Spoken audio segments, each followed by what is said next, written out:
দাপট কমছে না জনপ্রিয় স্ট্রিমিং প্ল্যাটফর্ম নেটফ্লিক্সের।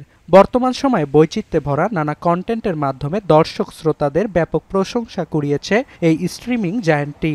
২০২৫ সালের একটি ডেটা অনুযায়ী বিভিন্ন দেশে নেটফ্লিক্সের ব্যবহারকারীর সংখ্যা প্রায় ৩০০ মিলিয়ন, আর এটি ব্যবহারে শীর্ষে মার্কিনিরা। অক্টোবরে নিজেদের আর্থিক বিবরণীতে নেটফ্লিক্স জানায় তাদের বার্ষিক আয়ের পরিমাণ ১১.৫ বিলিয়ন। প্রতি বছরে নেটফ্লিক্সের আয় বাড়ছে প্রায় ১৭%। এবার নতুন করে আরেকটি চমক দেখালো Netflix.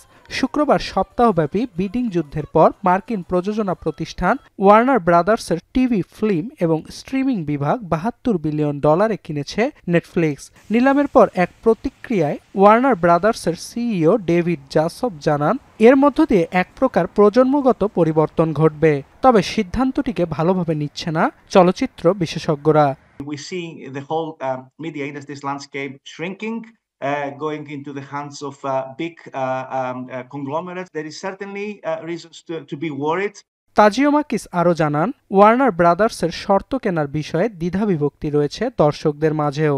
A lot of them were very happy because they will think that if HBO and Netflix, come together, there will be, one rather than two subscriptions. There will be, more shows in one place. তবে ভিন্ন কথা বলছেন অনেক বিশ্লেষক। তাদের দাবি, ইতোমধ্যে বিজ্ঞাপনের সংখ্যা বাড়িয়েছে নেটফ্লিক্স, পাশাপাশি পাসওয়ার্ড ভাগাভাগিতেও নতুন বিধিনিষেধ আরোপ করেছে প্রতিষ্ঠানটি। তাই ওয়ার্নারের মতো বৃহৎ প্রযোজনা কোম্পানি তাদের হাতে গেলে ভোক্তাদের খরচ যেমন বাড়বে, তেমনি বিকল্পের সুযোগও কমে যাবে। এদিকে নিলামের পর একটি বিবৃতি দেয় নেটফ্লিক্স। প্রতিষ্ঠানটির সিইও গ্রেগ পিটার জানায়, ওয়ার্নার ব্রাদার্সের সঙ্গে মিলে স্ট্রিমিং জায়ান্টটি বিশ্বের বিভিন্ন দেশে থাকা দর্শকদের আরও বেশি বেশি কন্টেন্ট উপহার দিতে পারবে।